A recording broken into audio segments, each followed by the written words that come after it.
আসসালামু আলাইকুম। Hello everyone. আবারও সেই 15 রুটিন মেয়ের স্কুল রান্নাবান্না দেখতে থাকেন, আশা করি আপনাদের ভালো লাগবে। যে যেখানে দেখছেন বা শুনছেন প্লিজ একটা লাইক দিয়ে আমার ভিডিওটা দেখা কন্টিনিউ করবেন। আপনার একটা লাইক আমার জন্য খুবই খুবই গুরুত্বপূর্ণ। নতুন দিনের নতুন ভিডিও মেক করতে আমাকে উৎসাহ দেয়। আর এই যে আমার মেয়ে স্কুল খোলার পরের দিনই কিন্তু স্কুলে যাবে। স্কুল থেকে বলে দিয়েছিল, স্যারেরা বলছিল জানি নতুন পোশাক ঈদের পরে যেতে। এই জন্য কিন্তু আমার মেয়ে কিন্তু রাত্রেবেলায় এই কসমেটিকগুলো না টেবিলে এনে রেখেছিল। তারপর সকালবেলা আমি উঠে ডাক দিয়েছি। তারপর আমার মেয়ে কিন্তু মাশাল্লাহ নিজে নিজে কিন্তু রেডি হয়ে গিয়েছিল। আমার তেমন কিছুই করতে হয়নি। এখন মেয়েকে রেডি করে তারপর জুতাগুলো দিয়ে দিলাম। এই যে জুতাগুলো পরে তারপর স্কুলে দিয়ে আসলাম। এই যে স্কুলে দিয়ে তারপরে এই যে শুরু করে দিলাম এসে রান্নাবান্না অনেকটাই অফ ক্যামেরাতে সব কিছু না গুছিয়ে নিয়েছি। এখন শুধু আমি রান্না করে নিব। এই জায়গায় আমি রুই মাছ দিয়ে বেগুন রান্না করব। প্রথমে মাছগুলো আমি ফ্রাই করে নিচ্ছি। আর আমার ছেলে বলছিল আম্মু তরমুজ খাবো। আমার ছেলে অলরেডি ঘুম থেকে উঠে গিয়েছিল। তারপর না ফ্রিজ থেকে তরমুজ কেটে অনেকক্ষণ 10-15 মিনিট রেখে দিয়েছিলাম। তারপর দিয়েছিলাম। আর আমার ছেলে না গ্রাম থেকে আসার পর অনেকটাই ঠান্ডা লেগে গিয়েছিল।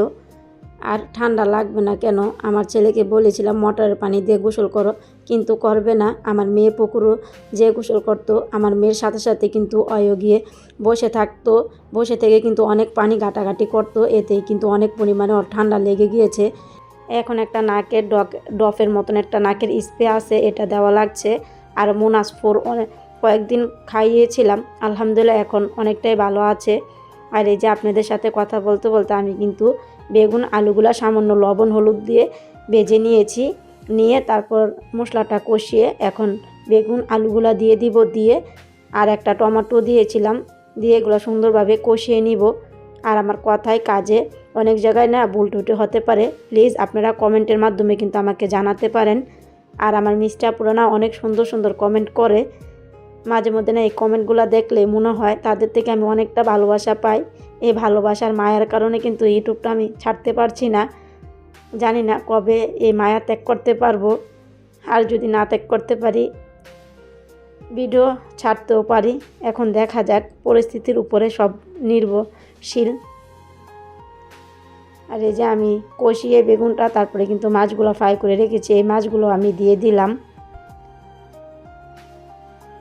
আর এই পাশে না আমি দুধ রেখেছিলাম কালকে অনেকগুলাই, প্রায় 10 কেজির মতন দুধ রেখেছিলাম। তারপর ওই দুধগুলা জাল করে না ফ্রিজে রেখে দিয়েছি। আর এই জায়গায় 2 কেজি দুধ আমি জাল করে নিয়েছিলাম। এর থেকে আমি ভাবলাম একটু সেমাই রান্না করি। তারপর যেই বাবা সেই কাজ, একটু সেমাই রান্না করব। আর এই পাশে কিন্তু আমার রুই মাছ তরকারিটা রান্না করা হয়ে গেল। অফ ক্যামেরাতে আমি পরিবেশন করে নিয়েছিলাম। আর আমি তো রান্না করার আগেই না ভাতটা বসিয়ে দিই।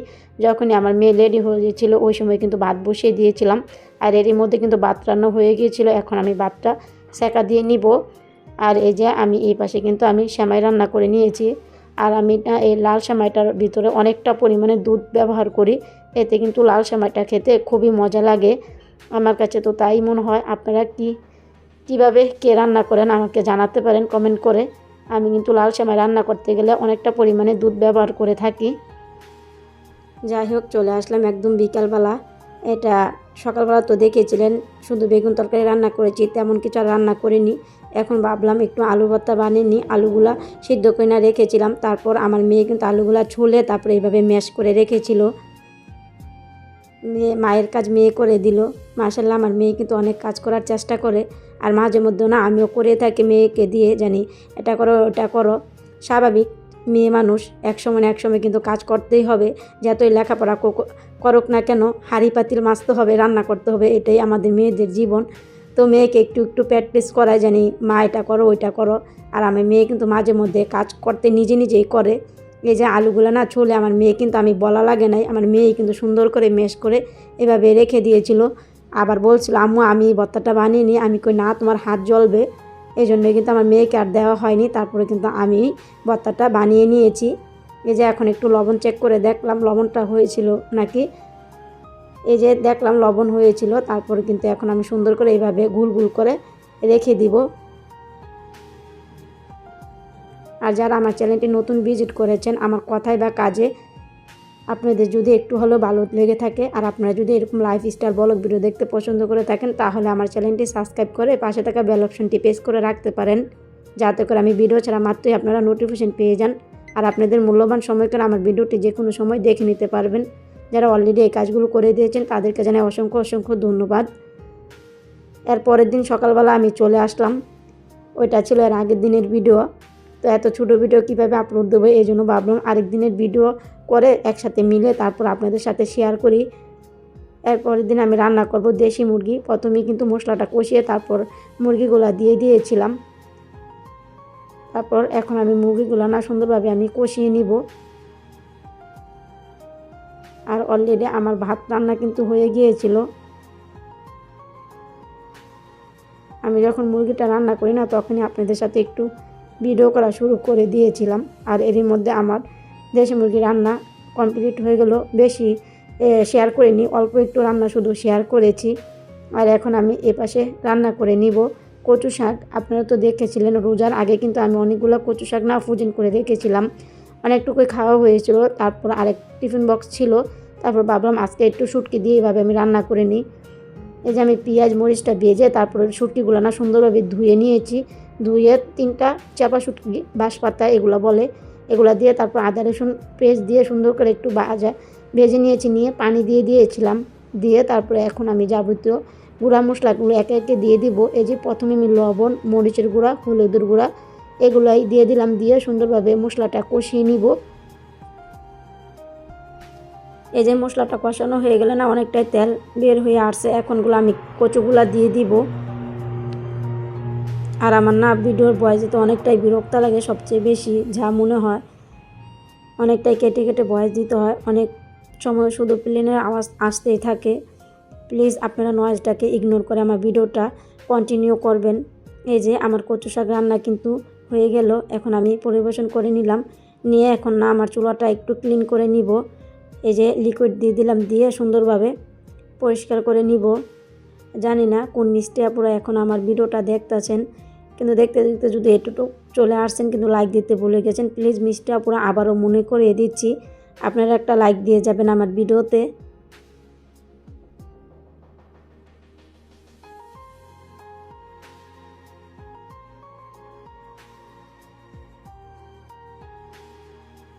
ভিডিওর ভয়েস দেওয়ার আগে কিন্তু আমার অনেক কথাই মাথায় আসে যেন আপনাদের সাথে আমি শেয়ার করব, কিন্তু তারপরে কিন্তু ভিডিওতে বসলে আমার তেমন আর কোনো কিছুই মনে আসে না, অথবা বলতেও পারি না।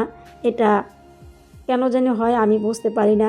মাঝে মধ্যে মনে হয় কি ভিডিওর ভয়েস দিতে আসলে অনেক কথা বলবো আপনাদের সাথে, অনেক কথা শেয়ার করব, কিন্তু কি বলবো বুঝতে পারি না। আর এই বলতে বলতে একটা কথা মনে পড়লো, আগে ভাবতাম না অনেকজনই ভিডিও করতে অনেক সুখী, অনেক তাদের জীবনে অনেক সুখ, কিন্তু এখন বুঝতেছি যারা না কন্টেন্ট তৈরি করে তারা কিন্তু সুখটাই প্রকাশ করে, দুঃখটা কিন্তু প্রকাশ করে না। এই প্ল্যাটফর্মে এসে আমি যা মনে করি এখন না আমি বুঝেছি, এই প্ল্যাটফর্মে এসে কে কত সুখী তারা কিন্তু সুখটাই প্রকাশ করে, দুঃখটা তেমন প্রকাশ করতে চায় না। যেমন আমি আপনাদের সাথে কিন্তু আনন্দ মুহূর্তগুলো, সুখের মুহূর্তগুলো কিন্তু সুন্দর সুন্দর ফুটেজগুলো কিন্তু আপনাদের কাছে আমি তুলে ধরি। এই আর কি। যাই হোক, আপনাদের সাথে আমি কথা বলতে বলতে কিন্তু কিছু অফ ক্যামেরাতে কিছু অন ক্যামেরাতে আমার কিচেনটা সুন্দরভাবে গুছিয়ে নিয়েছি। পরবর্তী ভিডিও দেখার আমন্ত্রণ জানিয়ে শেষ করছি আজকের মতন ভিডিওটা এখানে। আল্লাহ হাফেজ।